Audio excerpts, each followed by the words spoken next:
So, Tim, at the ASX Investor Day, you pitched Square. It's it is the second largest holding for Hyperion at the moment. It might switch around with PayPal from time to time in the last month or so. Yeah. So payments a theme. Payments are the theme. So for those that are not familiar with the company, can you tell us a bit about it? Yeah, so most of you would have come across those little white boxes that sit on merchants' desks, and they suddenly became very popular, in the March last year when everybody realised that nobody wanted to handle dirty, COVID-infected cash, and a lot of merchants ran out, and you can go up to Officeworks and buy one for $400 and something, and you can be operating that afternoon accepting credit cards.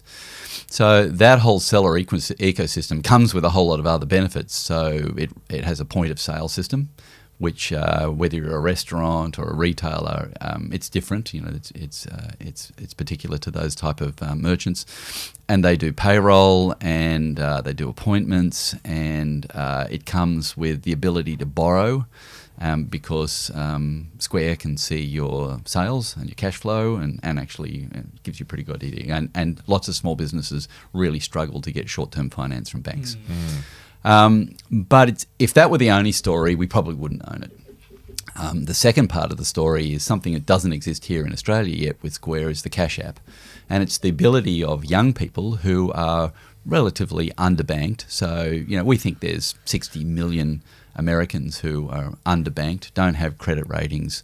A huge proportion of those under 30 don't have credit cards. My daughter's 17. She doesn't want a credit card. She said, "I'm not going to do that. I don't want to have I don't want to run up a balance that I can't pay at the end of the month." So, isn't it funny that millennials are actually cleverer? No, they're getting very clever. But what they'd like is, because they're using their phones for everything, is an ability to do it all online. And so the Cash App allows you to get your weekly pay paid into the app. Any largesse that comes from the government, any stimulus, can be paid into the app. You can pay your friends, your family directly, P2P, but you can also tap and go. You can buy stocks. You can buy Bitcoin. You can make term deposits. It's becoming super app. It'll do everything eventually. They'll just keep adding bits and pieces to it. People say to me, "You can buy Bitcoin on it?" And I said, "Well, yeah, I'm not quite sure how much this is last year. We were buying it in March, April last year. We'd been watching it for a while. And we realised that thematic was going to get very strong in the middle of COVID, like the movement to cards and digital payments, and especially as e-commerce took off. And I've just been watching the amount of Bitcoin turnover that's going through Square. I mean, it's ridiculous. It's gone from sort of $1 billion. I think their last quarter it was $3.6 billion US dollars worth of turnover. I mean, they only take a clip on it, but still, that's innovation. Yeah. Can you imagine an Australian bank actually responding to the demand and having a product like that in short order? So to confirm, it's not actually linked to a bank account. It is acting as a bank account. Yeah, effectively, yes. Yeah, right. Yeah. So, I mean, lots of things now link to a bank account. That is, you can take money to and from it. I mean, that app I use for my $1,000 worth of Bitcoin because I'm testing it. That's just a link, so I can just press a button and it whacks $1,000 out of my bank account. It's not so much bank accounts; it's credit cards that the young are finding it hard because they can't access credit ratings, and credit ratings are very important in the US. It's why we think businesses like Afterpay, buy now, pay later, will continue to grow because that's a whole demographic that use it regularly.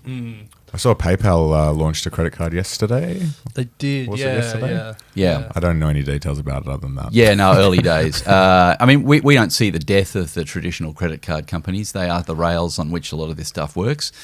But Venmo is the PayPal version. It's aimed of the Square Cash App.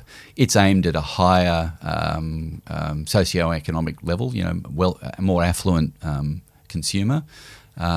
So each have got its own. It's got its own level, and that's why we think there's room for two players in that market. And that's why we're backing both. Yeah.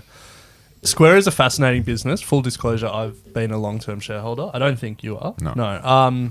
maybe will be after this episode. Maybe. Buying right now. What? Through the Cash App.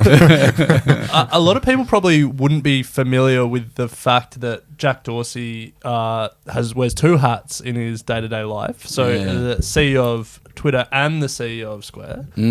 How do you think about a CEO wearing two pretty big hats? Yeah, well, look, it's a great question, and it's one that we've had to address on a bunch of companies we own. So Jeff Bezos, Elon Musk. Yeah. So we'd actually prefer that. It's all in the execution. If they're executing well, like Tick, we're aware that there are potential problems, and we'd obviously be aware of the potential conflicts of interest. But hey, these guys are very driven to succeed in everything they touch, and we love founders that are ridiculously engaged in the execution. I mean, I've heard Elon Musk interviewed a number of times now. You listen to that Sandy Munro podcast.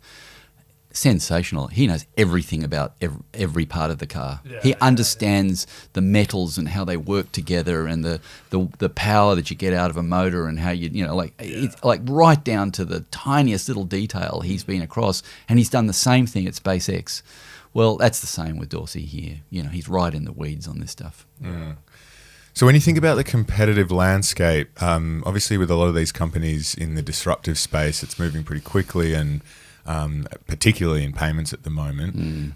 Where does Square sit in, I guess, the domestic landscape in America and globally? Well, its penetration is only about 3%.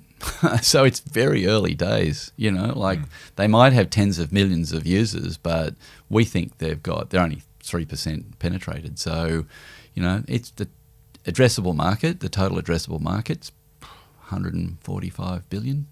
And they're only just a small way along the way. So we actually think, lots of upside